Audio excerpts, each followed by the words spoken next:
بسم اللہ الرحمن الرحیم۔ یہ سوال کہ کیسے پتہ چلے کہ فلاں شخص کو نظر بد ہو گئی ہے؟ تو نظر بد بچوں کے اندر تو یہ ہے کہ ان کو سخت بخار بغیر کسی وجہ کی، کہ ابھی بچہ ہنس رہا تھا، مسکرا رہا تھا، کھیل رہا تھا، سب اس کی طرف دیکھ دیکھ کر خوشی محسوس کر رہے تھے، تو اچانک بچہ چند لمحوں کے اندر ہی ہاتھوں پر آ گیا ہے، یعنی بہت زیادہ رو رہا ہے یا بہت زیادہ بیمار ہو گیا ہے، تو پتہ چلے گا کہ اس بچے کو سخت نظر لگ گئی ہے۔ اور بڑے آدمیوں کے لیے بھی کچھ ایسے ہی ہے کہ جب کسی کو نظر لگ جاتی ہے تو پہلے تو یہ ہے کہ اس کا جسم جو ہے وہ مختلف بیماریوں کے اندر مبتلا ہو جاتا ہے، یعنی سستی، کاہلی، جسم میں درد ہونا، ہاضمہ کی خرابی، بلکہ کسی حد تک ڈیمیج ہو جانا، یہ سارا نظام جو ہے، آنکھوں میں سرخی اتر آنا، جسم کمزور ہوتا جانا، یہ بھی ممکن ہے کہ آدمی جو ہیں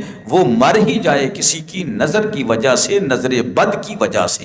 اور دوسرا جو ایفیکٹ جو دیکھنے میں نظر آتا ہے وہ یہ ہے سائیکالوجیکل ڈیمیج ہو جاتا ہے، یعنی اس کو برے برے خیال آنے لگتی ہیں، اور ڈراؤنے خواب، اور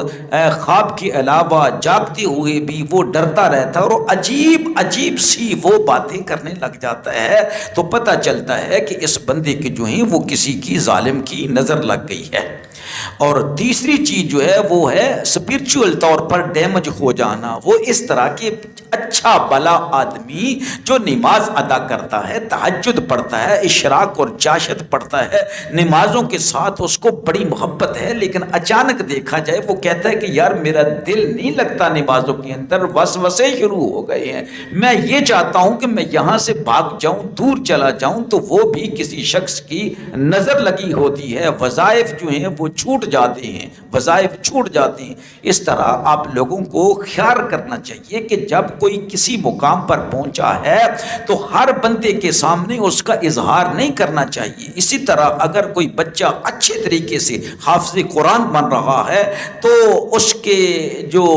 ہم عمر طلباء ہیں اس کے اندر اس کی زیادہ تعریف نہ کی جائے، نہ اس سے قرآن پڑھایا جائے۔ کیوں کہ بڑی دفعہ دیکھنے میں یہ آتا ہے کہ والدین کہتے ہیں ہمارا بچہ بڑا ذہین تھا، بڑے شوق کے ساتھ قرآن پڑھتا تھا، لیکن اب جو ہے اس کو مارتے ہیں، پیٹتے ہیں، لیکن پھر بھی یہ چھٹیاں کرتا ہے، یہ قرآن پاک پڑھنے کا نام نہیں لیتا ہے، یا اسکول کی تعلیم جو ہے اس کے اندر بچہ بہت آگے جا رہا ہے، تو کسی کی نظر لگ گئی ہے تو پھر بھی وہ اسکول جانا بند کر دیتا ہے، چھٹیاں کرتا ہے، ابھی پڑھائی کے اندر اس کا جی نہیں لگتا ہے، تو پتہ چلتا ہے کہ اس کو نظر بد ہو گئی ہے۔ لہٰذا جب کوئی کسی کے مقام کو دیکھتا ہے تو تین کیٹاگریز کے لوگ ہوتے، ایک تو وہ جو حسد کی آگ میں، جلن کی آگ میں جلنا شروع ہو جاتے ہیں،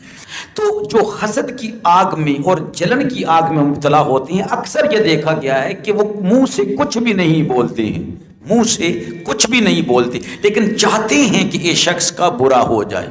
اور دوسرے وہ لوگ اس طرح کے ہوتے ہیں کہ جو فوراً بولنا شروع کر دیتے ہیں، اچھا نہیں سمجھتے، وہ تنقید شروع کر دیتے ہیں، مذاق اڑانا شروع کر دیتے ہیں۔ اور تیسرے ایسے لوگ ہوتے ہیں جو بے جا تعریف اور بہت زیادہ سراہنا شروع کر دیتے ہیں، بہت زیادہ تعریفیں کرنا شروع کر دیتے ہیں، مبالغہ آرائی کرنا شروع کرتے ہیں، بڑی محبت کا اظہار کرتے ہیں، لیکن ہو سکتا ہے کہ وہی دل کے اندر بہت زیادہ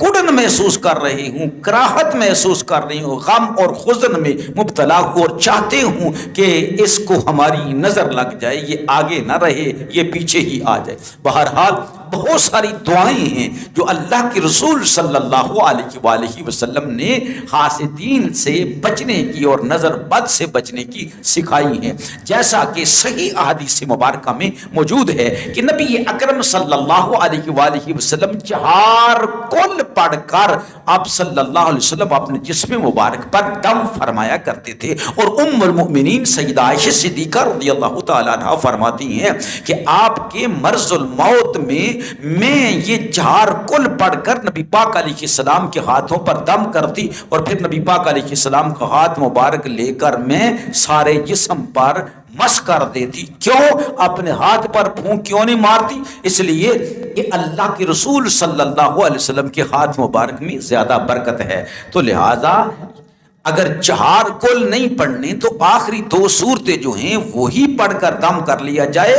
الحمدللہ جیسی بھی نظر بد ہو وہ رہے گی نہیں ہے. جب کوئی بندہ آخری 2 کل جو ہیں سورۃ الفلق اور سورۃ الناس جو ہیں وہ پڑھ کر کسی مریض پر پھونک دیتا ہے، نظر بد ختم ہو جاتی ہے، جادو کا اثر ختم ہو جاتا ہے، اللہ سبحانہ و تعالیٰ کی طرف سے صحت یابی عنایت ہوتی ہے.